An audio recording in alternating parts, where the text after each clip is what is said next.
Hey Facebook family, hello VIPs. I am so excited to pop in today because we are going to be talking all about grading in special ed. Now, I personally feel as though grading in special ed is one of those topics that is very controversial. It depends on who you talk to, how they feel about giving students grades like a number grade or a letter grade versus participation grades for certain things. So with that being said, you may or may not agree with what I'm about to say. I may or may not agree with what you feel on grading in special ed, but we can all agree that our students need us to be on their team, and we need to grade them appropriately for their level. So that's what we're going to be talking about today. So I've taught in a couple different states. I've taught in a couple of different settings of school. So I've taught in high school, I've taught extended school year, I've done self-contained inclusion resource, I've done the wide range of teaching in special ed. When it came to teaching in self-contained, so teaching at high school level, teaching resource and inclusion, it typically always gave students a grade for the work that they did. They always got a number grade or a letter grade, and I based it off of the work that they completed in the classroom. I based it off of the work that they did with me. So not the work that they did in the general ed classroom. Whatever accommodations I gave them according to their IEP, I graded them on their work given those accommodations. When it came to a self-contained classroom, it was a little different. I had students who were nonverbal, students who were in third grade on a kindergarten level, and I just couldn't see myself giving them a grade for fourth grade level work and sending them home a failing grade, right? Because they can't do this fourth grade level work. It was so silly to me. So what I started doing was grading them on a participation rubric. Now, at my last school, I kind of had one like in my mind that I used, and it was something that was very basic, and is the link you can find above for the Editable rubrics is the ones I'm going to show you today, are the basics of pretty much what I used in my last classroom. So we're talking about participation. Now there's a bunch of different criterion for the rubrics when it comes to grading your kids based on participation. You're still grading that grade level content, you're still grading them given the accommodations, but you're grading them on different things, not just them completing the work, or not just them finishing the work, or they're not getting a bad grade because they didn't turn it in, right? So it's a little bit different than the traditional grading. I personally don't agree with giving number grades or letter grades for students in a self-contained setting, but that is my personal opinion. You may or may not agree with me, and that's okay.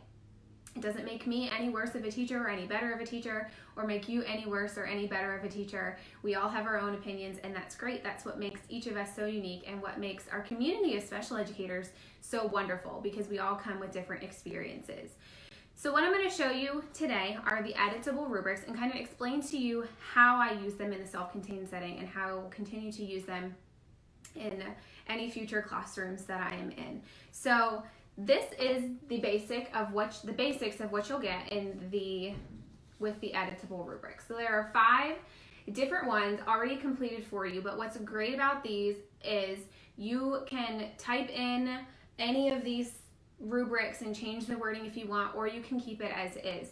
So when I use participation rubrics, it's not like a yes or no thing. It's not based off of a percentage. I do turn it into a percentage, but I use it based on a 3-2-1-0 scale. So a 3 scale is the student excelled, the student did this work independently, did it using their accommodations, they completed the work needing minimal prompts, and they did fantastic with it. A 2 is they did most of the work, maybe they finished it, but maybe they needed more prompting to complete the work in the setting that they were in. A 2 is going to be, they're kind of in the middle here. They needed quite a bit of prompting. Maybe we had to come back to the task at a later time. A 1 is going to be close to not completing the work, maybe having to do the work hand over hand, and it's something that they can do independently on their own. And then a 0 is going to be refusal to work, or it's going to be the child just didn't complete the assignment given all of their accommodations. It's a task that they can complete on their own, but they still just didn't do the work. I very rarely give 0s. Most of my students do very well when it comes to grades. So what I'll do is I'll take this rubric and I'll give them a grade for that assignment or that subject for the week or the day. So my last school, we had to have 2 grades per subject area per week. And some of my students had like 8 subject areas because handwriting is a subject area, and then reading and language arts are separate, math, science, and social studies, even though they went to inclusion. So I would give them a participation grade, and basically what I would do is every day they would get a grade using the rubric, and then at the end of the week I would average the scores together, so total of 3, 5, so out of 15, how many points did they get? And I would just average it, and that would be their score for the week. If they were absent, I would take it out of 12, or how many days they were there, or I would probably even just put in like a 3 out of 3, just to help them out most of the time. I know a lot of grading, students can't receive less, it depends on the state actually. Some students can't get less than a 50.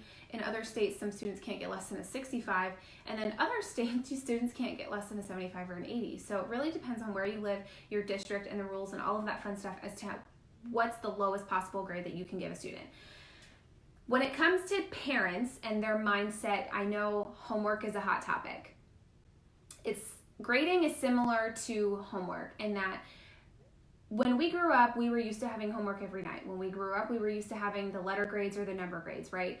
Same with homework, same with grading. But now it's a little different. Times have changed a little bit. And so to get my parents on track with me, what I do at the beginning of the year, and every time progress reports come out, every time grades come out or reports, or they want to see something, I put a lot of emphasis on how is your student doing on their report card, or not their report cards, how are they doing on their progress reports for their IEP goals. I'm shaking the phone, sorry. How are they performing on their IEP goals, and are they making progress? Are they not making progress? That is so much more important, and that is what I strongly believe parents should be focused on, not whether or not they're failing an academic course their child is not on that grade level. So if their child is in 3rd grade, but they are developmentally on a kindergarten level, it doesn't matter that they got 100% in science in 3rd grade. What matters is on their report card, did they match all the letters of the alphabet? Or are they able to give me letter sounds? That to me is more important and should be more important to parents than what a percentage is on a report card. That's just my pedestal. I'm going to get off of it. So that's how I keep parents with me on grading. I still give my students grades. Yes, I have to legally because of the district, but I also grade them on participation. And this is how. So let's get into the rubrics. What's great about the rubrics is it's completely editable. I've said that before, but there are different criterion. So there are 5 different completed rubrics for you. So there's 20, right? 20 different criterion that I've already leveled out for you, given you the 3, 2, 1, 0 scale. All you have to do is copy and paste them into the other editable rubrics to make, and I made a couple to show you what I'm talking about. So rules and routines, accommodations, modifications, organization. Are they prepared for the lesson? Respecting others. So basically respecting others' space and others' things during the lesson. Participating willingly, following along, time management, transitioning, problem solving, their attitude or behavior, contributions to what they're working on. If they are giving their best work, or if they're in a group, are they working with their other peers to get the work done? Their quality of work, the focus on the task, working with their peers, completion, engagement, so completion of the task, engagement, are they staying focused? Communication, are they communicating their wants, needs, emotions, and thoughts during the lesson? This is a good criterion for students that are working with AAC devices. And then prompting, how much prompting do they need for the lesson? Now, you can choose all of the criterion to do for every lesson. I think that's a lot for every lesson. You can choose just to do one, or you can choose to do all of them. It truly is up to you. It's very student specific. So you could honestly create one rubric for your classroom that is very generic, and we'll cover what is the one that I usually do. Here it is. Completion, engagement, communication, and prompting. Those are the 4 things I typically myself in my classroom grade students on for participation. You can grade them on whatever you want. That is the general rubric. Now, individual students will have their own individual rubrics, and that's kind of where you can cut and paste the criterion and put them into other rubrics. You can make rubrics that are only 2, or you can make rubrics that are 8, or you can make more rubrics. So your lower level students, maybe you don't want to have them doing 3 or 4 criterion. Maybe they only need to be working on 2. Maybe they only need to be working on 1. It really depends on your students and what their IEP goals are, what they're working towards, and maybe what the subject is too. So this one is for Jackson. Jackson is my dog. He is working on communication, following along, working with his peers, quality of work, and transitioning. He could honestly work on all of those things, transitioning from playing ball to not playing ball. So he's working on those things. Then I have Reese, who is my niece. She's working on a bunch of things. So she's working on completion, engagement, communication. They can be separate. Now, I know one thing y'all are gonna ask me, how in the world do you're in a whole group, or you're in small group, or you're in inclusion, how do you grade on all of these different individualized participation rubrics at one time? So what I'll do is I'll make one of these big participation rubrics. I'll have one at the back table that we're working on. There will be one in the para binders, or the pairs will all have one. I'll keep one in inclusion, one is going into resource. They're everywhere the student goes. Each of the specials teachers is going to have one, so if they do something in music where they're being graded on it, maybe it's a test, or maybe it's identifying different orchestra instruments, that music teacher has all of these criterion to give them an appropriate grade. I don't necessarily need to grade them on it because they can give them the grade based on this rubric. Now, how do you do some that you have 6 or 7 kids in one classroom and they all have different rubrics? How do you do it? So the great thing about PowerPoint, so you're going to edit this in PowerPoint. The great thing about PowerPoint is you can print multiple slides on one sheet of paper. You can either print the same slide, so just copy and paste the same slide. I think you can do it in 1, 2, 4, 6, and 9. You might even be able to make it custom. I've never done custom, but you might be able to in the newer PowerPoint. You can print that many slides per page. Now, I can read it. Okay, I can read the 9 slides. It's super small, but I can read this on here. You could easily put this on a clipboard, and this could be 9 days worth of participation grading in inclusion, or in resource, or in a special, or even at your back table for one student. If you didn't want to put all of one student on one page, you wanted to have all of your students on one page, you could easily do that as well.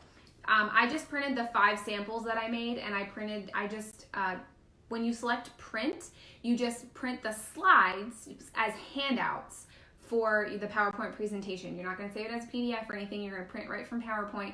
You're going to click handouts, and then you click how many slides you want per one page. And then you just print them. So as I was printing these, I feel like I had a super genius idea. I was like, all right, well, we can print them this way. But this is the size of a Post-it note, y'all. You can print these on Post-it notes and easily do all of your data on your Post-it notes.